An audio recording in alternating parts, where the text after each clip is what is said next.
इस घर में दोबारा घुसने की कोशिश भी मत करना, समझे? घर के अंदर आना था तो घर से भागे क्यों थे? तुम्हारी वजह से भागा था मैं। जीना हराम करके रखा है तुमने। पता नहीं शादी के 16 साल बाद क्या हो गया है तुमको।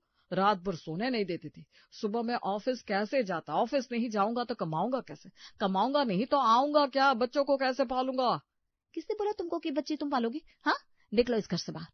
बच्चे मैं पाल लूंगी, वो भी बिना ससुराल की मदद के। निकलो घर से बाहर। घर से निकल जाओ? अरे घर से निकल कर जाऊं कहाँ? ये मेरा घर है, मेरे बच्चे हैं, मैं क्यों जाऊं? कैसी बातें कर रही हूँ? मैं बस कुछ दिन तुमसे दूर रहना चाहता था। मुझसे नहीं, बच्चों से। बच्चों से दूर रहना चाहते थे तुम, तभी तो रातों रात भाग गए हमें सोता छोड़कर। रवि और निधि के बीच लड़ाई चल रही थी, तभी वहां बड़ी बेटी आती है। पापा आपको छोड़कर क्यों चले गए थे माँ? क्योंकि आप रोज रात में तमाशे करती थी, बिना बात के लड़ती थी और हम सबकी पूरी रात काली कर देती थी। खुद तो पापा के ऑफिस जाने के बाद दिन में सो जाती थी, लेकिन पापा कैसे दिन में काम करते और रात में आपके नाटक झेलते, ये तो सोचो। अच्छा हुआ पापा आप चले गए, कम से कम रोज रोज की चिक चिक से हमें भी आराम हुआ। रात भर मम्मी सोने नहीं देती थी तो सुबह स्कूल भी नहीं जा पाते थे। रवि दोनों बच्चों को गले लगा लेता है। दिखावा बंद करो और निकलो यहाँ से बाहर। मैं कहीं नहीं जा रहा हूँ। निधि और रवि लड़ाई कर रहे थे, तभी रवि की माँ का फोन गांव से आता है। बेटा तू घर गया, क्या हुआ? तेरी बीवी ठीक है या अभी भी अकेले रहने का भूत चढ़ा है? अकेले रहने का नहीं, अकेले बच्चे पालने का। वो उसकी सहेली है ना। तभी निधि बीच में फोन रुक कर चिल्लाती है। हाँ हाँ पाल लूंगी मैं अकेले बच्चे, बड़े आए ससुराल वाले। निकलो यहाँ से, जाओ अपनी माँ के पास जाओ। घर से बाहर मत जाना, समझा? मैं कल आ जाऊंगी गांव से। इस निधि की बच्ची की अकल मैं ठिकाने लगाती हूँ। मैंने कोई यहाँ धर्मशाला नहीं खुली कि बुढ़िया जब मन चाहे मुंह उठाकर आ जाए। बोल दो उसको आने की कोई जरूरत नहीं है। माँ का घर है ये, माँ के नाम पर है, समझी? तू क्या रोकेगी मेरी माँ को आने से? अगर घर उनके नाम है तो मेरे नाम करवा दो, फिर माँ बेटा यहाँ से निकलो। मैं अपने बच्चों को अकेले पालूंगी। तो अकेले पैदा भी कर लेती, क्योंकि मुझसे शादी? अरे रोज रोज की चिक चिक, सिर्फ दुनिया को ये दिखाने के लिए कि तुम सिंगल मदर हो। उन औरतों से पूछो जिन्हें घर से निकाल दिया जाता है या पति छोड़ देता है। तुम तो खुद ही माहौल बना रही हो कि मैं घर छोड़कर चला जाऊं। समझ रहे हो तो जहाँ क्यों नहीं रहे हो, निकलो यहाँ से। वैसे भी 2 दिन माँ के घर रहकर आए हो तो वहीं रहा करो ना।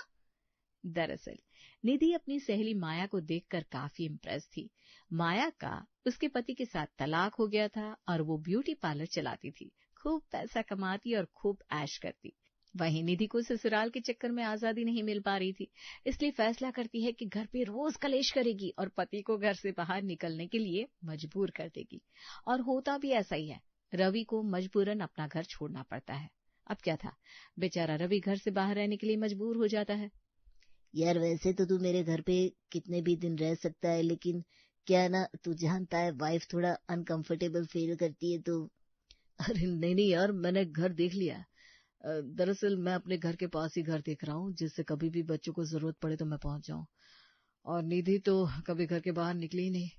बड़ा अजीब है यार, तू अभी भी उसकी फिक्र कर रहा है। अरे उसे सिंगल मदर बनने का भूत चढ़ा हुआ है। मैं जानता हूँ उसको किसी चीज का भूत चढ़ता है ना तो उसके पीछे पागल हो जाती है। हमने शादी भी तो ऐसे ही की थी, चट मंगनी पट ब्याह। तभी रवि के पास उसकी माँ का फोन आता है। बेटा रवि, तेरी पत्नी ने तुझे तलाक देने के लिए अर्जी लगाई है, वकील का कागज आया है। वकील का कागज आया है घर पर? ये सुनकर रवि के पैरों तले जमीन खिसक जाती है। क्या तलाक? लेकिन क्यों? मैंने क्या कर दिया? अरे उसने दहेज का केस डाला है। शादी के 16 साल बाद कौन दहेज मांगता है माँ? अरे कानून कुछ नहीं समझता। मैं आज अगर ना बोलूं तो शादी के 50 साल बाद भी तेरे पापा ने मुझसे दहेज मांगा है तो कानून मान लेगा उसे। ये सब छोड़ और अपने तरफ से वकील कर बेटा। रवि परेशान हो जाता है कि वो क्या करे, नौकरी करे, घर चलाए, दूसरा घर देखे या फिर अब कोर्ट कचहरी के चक्कर में पड़े। रवि निधि को फोन करता है लेकिन वो फोन नहीं उठाती। तू उसके माँ बाप को पूरी बात क्यों नहीं बताता? कम से कम वो तो अपनी बेटी को समझाएंगे। अरे उनसे बात की थी यार, लेकिन वो लोग भी ऐसे ही हैं। पता नहीं क्यों वो निधि का साथ दे रहे हैं, ये जानते हुए कि वो गलत है। तू फोन करके बोल कि तुम्हारी बेटी तलाक लेना चाहती है। रवि अपनी सास को फोन करता है और सारी बात बताता है। हाँ तो कौन सी नई बात बता दी? मैंने ही उसको ये करने के लिए कहा था। अरे बहुत हो गया तुम लोगों का नाटक। मेरी बेटी को 16 साल तुम लोगों ने सताया है, अब तो दूर रहो उससे। ये बोलकर सास फोन काट देती है। उधर निधि की माँ अपने पति से कहती है, हमारी बेटी निधि ने तो कमाल कर दिया। वाह, निधि के बच्चे पढ़ने बाहर चले जाएंगे तो हम दोनों आराम से उसी के साथ उसी के घर में रहेंगे। वो घर का काम करेगी और हम दोनों ऐश। हमारा तो कोई बेटा भी नहीं है, ना ही अपना कोई मकान। अच्छा है, कम से कम एक मकान अपना मिल जाएगा। अच्छा किया निधि ने उसको तलाक देकर दूर कर दिया। अब हम लोग आराम से अपनी बेटी के घर पर रहेंगे भाई। अरे अभी तलाक हुआ नहीं है, भगवान करे जल्द ही हो जाए। कोर्ट की डेट पर निधि अपनी माँ के साथ रवि को कचहरी में मिलती है। देखा, होश ठिकाने लगा दिया ना, हल्के में ले रहा था मुझे। और तेरी माँ कहाँ है? कैसे छोटे लेवल की बात कर रही हो, तमीज नहीं है क्या बात करने की? निधि की माँ जोर जोर से चिल्लाने लगती है। हाय रे, देखो आज पहली डेट में मेरी बेटी को कैसे गंदी गंदी गाली दे रहा है। कितना गंदा इंसान है ये। अरे मारो इसे, मारो। तभी वहां लोग आ जाते हैं। क्या हुआ बहन जी? ये मेरा पति है, तलाक लेने के लिए यहाँ बुलाया तो मुझे मारने की धमकी दे रहा है। ऐसे कैसे धमकी दे रहा है? कानून के दायरे में अगर औरतें महफूज नहीं होंगी तो कहाँ होंगी? तभी वहां रवि का वकील आता है। सर, मैंने आपको मना किया था, उनसे बात नहीं करनी है। अरे ये मेरी पत्नी है, मैं उसे समझाना चाह रहा था। देख लिया आपने, कितना समझा लिया। ये लोग नहीं समझते, इनको अब बस मोटा पैसा चाहिए और कुछ नहीं। अरे तो ले ले मोटा पैसा, मुझे मेरे बच्चे वापस करते, अपने बच्चों के बिना नहीं रह सकता मैं। निधि जोर जोर से हंसने लगती है। बच्चों के लिए? अरे बिना बाप के बच्चों को मैं पाल कर दिखाऊंगी, क्योंकि मैं हूँ स्ट्रांग वुमन, सिंगल मदर। देखना, दुनिया मेरा एग्जाम्पल देगी, मेरा उदाहरण देकर कहेगी, जैसे निधि ने बच्चे पाले ससुराल के बिना, कोई अपना बच्चा वैसे पाल के तो दिखाए। रवि को निधि की बात पर गुस्सा आ जाता है। हाँ तो अकेले पाल कर दिखाओ ना। तुम्हारी सहेली कम से कम खुद कमा कर पाल रही है अपने बच्चे, तुम्हारी तरह ससुराल से भीख नहीं मांग रही है। अरे तुम तो भीख मांग रही हो हम लोगों से, हमारे पैसों से ही हमारे बच्चों को छीन रही हो। तुम्हें एक कौड़ी नहीं दूंगा, और तलाक चाहिए ना, देता हूँ तलाक। अपने बच्चे भी तुमसे लूंगा और तलाक भी दे दूंगा। तुम्हारे जैसी औरतें समाज को खराब करके रखती है। बस करिए, चलिए यहाँ से, ये लालची औरत है। रवि का वकील रवि को लेकर वहां से चला जाता है। देखा माँ, देखा कितनी जबान चल रही थी इसकी, मुझे भिखारी बोल रहा है। अरे क्या भीख मांग रही हूँ मैं? इसकी पत्नी थी, इसके बच्चे हैं, उसी को पालना है, कोई अलग से अपने बच्चे लेकर थोड़ी ना आई थी मैं। अरे रहने देना, ये लोग बहुत लालची लोग हैं बेटा, ये हमारा भला क्या सोचेंगे। अरे ये लोग तो सब दिमाग से काम करते हैं, दिल तो है ही नहीं। ये नहीं कि अपने बच्चों की सोचे। पता नहीं कैसे कोई अपना घर तोड़ देता है। कोर्ट कचहरी का मामला कहाँ इतनी जल्दी निपटता है, ऊपर से तलाक का मामला, केस अदालत में चलता ही रहता है। लेकिन वहीं दूसरी तरफ रवि अपने बच्चों को देखने के लिए तरसता है। फिर एक दिन, माँ, अब मैं नहीं रह सकता, मुझे मेरी बच्चियों से मिलने के लिए कानून का दरवाजा खटखटाना पड़ेगा क्या? मैं आज अपने घर जा रहा हूँ, देखता हूँ कैसे मुझे अपने बच्चों से मिलने नहीं देती। बेटा देख ले, कहीं ऐसा ना हो कि लेने के देने पड़ जाए। रवि, जो कि अपने बच्चों के लिए तड़प रहा था, चाहे जो हो जाए, मुझे जेल में डाल दे, लेकिन मैं अपने बच्चों को गले लगा कर ही आऊंगा।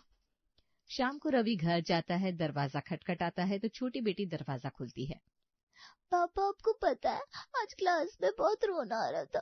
पापा, मुझे आपकी बहुत याद आ रही थी। दीदी, दीदी देखो पापा। तभी बड़ी बेटी भी भागती हुई आती है और रवि को गले लगा लेती है। दोनों बच्चों से लिपटा रवि की आंखें लाल हो जाती है। तभी पीछे से निधि आती है। तुमने कोर्ट का आदेश पढ़ा? साफ साफ लिखा है बच्चों से मिलने के लिए तुमको मेरी परमिशन लेनी होगी, लेकिन आज तो तुम ऐसे ही आगे मुंह उठाकर, तुमने मुझसे इजाजत भी नहीं ली। अभी पुलिस को फोन करती हूँ मैं। रवि निधि के आगे हाथ जोड़ता है। प्लीज मुझे मेरे बच्चों के साथ थोड़ा सा वक्त बिताने दो। माँ प्लीज, मैं पापा के साथ जाऊंगी, मैं भी पापा के साथ रहूंगी। तो ये चाल थी तुम्हारी, मेरी बेटियों को मेरे खिलाफ बहकाने की। वैसे भी आसपास के लोग तो देखेंगे तो यही सोचेंगे मैंने तुम्हारे साथ मिलकर बच्चा पाला है। पति भी घर आकर बच्चों को देखता था। नहीं, मैं अपने बच्चों को अकेले पालूंगी। रुको, अभी मैं पुलिस को फोन करती हूँ। निधि पुलिस को फोन लगा देती है। रवि डर के मारे वहां से भागकर अपने घर आ जाता है। अरे क्या हुआ बेटा, इतना डरा हुआ क्यों है? माँ, मैं घर गया था, मैं बच्चों से मिला। पता है माँ, बच्चे भी मेरे लिए रोते हैं। फिर क्या हुआ बेटा? मैंने बच्चों को गले लगाया, पता है माँ, वो भी मेरे लिए रो रहे थे। क्यों नहीं रोएंगे, तेरी औलाद है बेटा। नहीं रोएंगे क्या तेरे लिए? पर तू डरा हुआ क्यों है? माँ, वो निधि ने पुलिस को फोन कर दिया था। मुझे लग रहा है कहीं पुलिस मुझे ढूंढते हुए यहाँ ना पहुंच जाए। अरे आने दे, मैं देख लूंगी कौन है पुलिस वाला। तू चिंता न कर, खाना लगा है, खाना खाकर सो जा। वहीं निधि अपनी माँ को फोन करती है। माँ, मैंने पुलिस को फोन कर दिया। पुलिस का नाम सुनते ही उल्टे पैर बिल्ली की तरह भाग आए रवि। बड़े मजे आए माँ आज तो। ये अच्छा हथियार है, जरा सा चढ़ने की कोशिश करे तो पुलिस का खौफ दिखा दूंगी। फिर दोनों माँ बेटी हंसने लगती हैं। रवि अब ऑफिस में भी डरा डरा सा रहा करता था कि कहीं ऑफिस में पुलिस का छापा ना पड़ जाए। रवि की हालत उसके बॉस से देखी नहीं जाती। रवि, क्या हो गया है? पहले तुम काम करने में इतने अच्छे थे, तुम्हारा सारा फोकस अपने काम पे होता था, लेकिन अब तुमने वो बात नहीं रही। रवि सारी बात अपने बॉस को बताता है। हाँ, वैसे ये तो सोसाइटी में देखा जा रहा है कि औरतें अपने आप को सिंगल मदर साबित करने के लिए अपने पतियों को परेशान कर रही हैं। वैसे तुम्हारी पत्नी करती क्या है? कुछ नहीं करती, घर पे रहती है। करेगी भी क्या, पढ़ी लिखी है नहीं। वो तो मैंने जल्दी शादी कर ली थी। घर का सारा खर्चा, बच्चों की फीस सब मैं ही दे रहा हूँ। बस यही तो है ना, जब तक तुम बच्चों की फीस दे रहे हो, घर का खर्चा कर रहे हो, खाना पीना बिजली का बिल दे रहे हो, तब तक उससे कुछ करने की जरूरत भी नहीं है और उसे तुम्हारी कमी महसूस भी नहीं होगी। तुम एक काम करो, कुछ दिनों के लिए पैसा देना बंद कर दो। कोर्ट में तो केस चल ही रहा है। जहां तुम बच्चों की मांग कर रहे हो वहीं वो मेंटेनेंस की मांग करेगी। मेंटेनेंस मतलब भरण पोषण। पहले केस लड़े फिर देखना। पर मैम, अगर मामला और बिगड़ा तो? बच्चों की स्कूल की फीस देना बंद करो, बाकी जो मैं कहती हूँ वैसा करो। ये सिंगल मदर बनने का भूत उतर जाएगा। 2 महीने बाद निधि को बच्चों की स्कूल से फोन आता है और उसे स्कूल बुलाया जाता है। देखिए, आपने बोला था कि आपके पति आपको छोड़कर चले गए हैं, लेकिन वो आपका पर्सनल मैटर है, हमें उससे कोई लेना देना नहीं है। लेकिन बच्चों की फीस आप कैसे भरेंगी, ये बता दीजिए। मैं कैसे भरूंगी? मतलब वो तो मेरे पति भरते हैं ना। अगर भरते होते तो हम आपको यहाँ नहीं बुलाते। 2 महीने से बच्चों की फीस नहीं आई है। कल शाम तक अगर बच्चों की फीस नहीं भरी गई तो हम उन्हें स्कूल से निकाल देंगे। पहली बार निधि के पैरों से भी जमीन खिसकती है। वो सीधा अपनी माँ को फोन करती है। माँ, मुझे कुछ पैसों की जरूरत है बच्चों की स्कूल फीस भरने के लिए। पैसे? क्यों बेटा, रवि स्कूल की फीस नहीं दे रहा है क्या? अगर दे रहा होता तो आपसे थोड़ी ना मांगती। देख बेटी, तुझसे क्या छुपाना, हमारे पास इतना पैसा नहीं है। क्यों नहीं है? अभी जो आपने जमीन बेची उसके पैसे तो आए होंगे। अरे उससे तो हम लोग विदेश के दौरे पर जा रहे हैं ना। वो ना, मैं तुझे बताने ही वाली थी, मैं और तेरे पापा विदेश के दौरे पर जा रहे हैं। माँ प्लीज मुझे कुछ पैसे तो दे दो, मैं वापस कर दूंगी। कल तक फीस नहीं गई तो बच्चों को स्कूल से निकाल देंगे। दे देती बेटा, पर विदेश का खर्चा तो तुझे पता ही है। चल रखती हूँ, हाँ बाद में करती हूँ। माँ बहाना करके फोन रख देती है। कैसी माँ है, उनका घूमना फिरना जरूरी है लेकिन मेरे बच्चों का स्कूल नहीं। निधि रवि को फोन करती है लेकिन रवि उसका फोन नहीं उठाता। निधि परेशान हो जाती है। परेशान होकर वो अपनी सहेली माया के पास जाती है जिसका ब्यूटी पार्लर था। माया, तू तो मेरी हालत समझ सकती है। मेरा पति मुझे छोड़कर चला गया था, तो मुझे थोड़े पैसे दे सकती है क्या, जिससे मैं अपने बच्चों की स्कूल फीस भरपाई कर पाऊं। हाँ, मैं तुझे पैसे तो दे दूं, लेकिन तुम मुझे ये पैसे वापस कैसे करोगी? कैसे मतलब? अरे तुझे तो पता है लाखों की सैलरी है मेरे पति की। अपने पति के बल पर तो तू कुछ नहीं कर सकती, क्योंकि वो तुझे छोड़ चुका है। हेलो, उसने मुझे नहीं छोड़ा, मैंने उसे छोड़ा है। जो भी हो, पर पैसे कैसे वापस करेगी ये बता। वैसे तूने पति को क्यों छोड़ा? अरे क्योंकि मैं भी तेरी तरह इंडिपेंडेंट और आजाद बनना चाहती हूँ। दुनिया जैसे तेरे लिए कहती है ना, मेरे लिए भी बोले कि मैंने कैसे ससुराल के बिना अपने बच्चे पाले। ये मेरी मजबूरी थी, क्योंकि मेरे पति ने मुझे छोड़ दिया था। मैं कभी उसके बिना नहीं रहना चाहती थी, लेकिन मेरा पति मुझे मारता था, उसका दूसरी जगह चक्कर था, और उसकी माँ भी मुझे हमेशा दहेज के ताने देती थी, इसलिए मुझे मजबूरी में घर छोड़ना पड़ा। तेरे पति ने तुझे क्यों छोड़ा? निधि कुछ नहीं कहती, लेकिन उसे एहसास होता है कि कुछ तो उसकी जिंदगी में गलत हो रहा है। क्या हो गया, क्या सोच रही है? अच्छा, परेशान ना हो, ये पैसे ले जा, लेकिन 2 हफ्ते बाद याद से वापस कर देना। निधि पैसे लेकर घर आती है। वो स्कूल की फीस देती है लेकिन कुछ दिनों बाद घर की बिजली कट जाती है। माँ, बिजली कट गई, अब हम पढ़ाई कैसे करें? बिजली कट गई कैसे? रुको, अभी बिजली विभाग में फोन करती हूँ। निधि बिजली विभाग में फोन करती है। आपने बिजली का बिल नहीं भरा इसलिए बिजली कट गई। बिजली कल तक जुड़वाने हो तो पैसे भर देना, नहीं तो 1 महीने बाद आएगी बिजली। निधि परेशान होकर फिर अपनी माँ को फोन करती है, लेकिन माँ फिर बहाना कर देती है। और तेरे पास पैसे नहीं थे तो मुझे मेरे पति से तलाक करने को क्यों कहा? मैंने तेरे पति से तलाक करवाया? अरे तू तो खुद अकेले रहना चाहती थी। चल रख फोन अब। निधि को एहसास हो जाता है कि उसका उसके पति के बिना गुजारा नहीं है। माँ पापा होते तो हमें एक पल अंधेरे में नहीं रहने देते। हाँ बेटा, मुझे इस बात का एहसास है। चल तेरी दादी के घर। निधि बच्चों को लेकर रवि के पास जाती है। मुझे माफ कर दो रवि, मैं पागल थी। सिंगल मदर बनने के चक्कर में मैं बच्चों के साथ गलत कर रही थी। मुझे माफ कर दो प्लीज। आप भी मुझे माफ कर दीजिए मम्मी जी। मैं क्यों माफ कर दूं? तूने हमारे परिवार की कितनी बेइज्जती करवाई है। पुलिस, कोर्ट, कचहरी, क्या है ये सब? मैं अभी सारा केस वापस ले रही हूँ। मुझे मेरी गलती का एहसास हो गया है। मेरी खातिर ना सही, इन बच्चों की खातिर मुझे माफ कर दो। रवि माँ की तरफ देखता है। कोई बात नहीं रवि बेटा, इसे आखिरी मौका दे दे। फिर क्या, रवि अपने बच्चों को गले लगा लेता है। बच्चों के लिए माँ जितनी जरूरी है उतने ही पिता भी।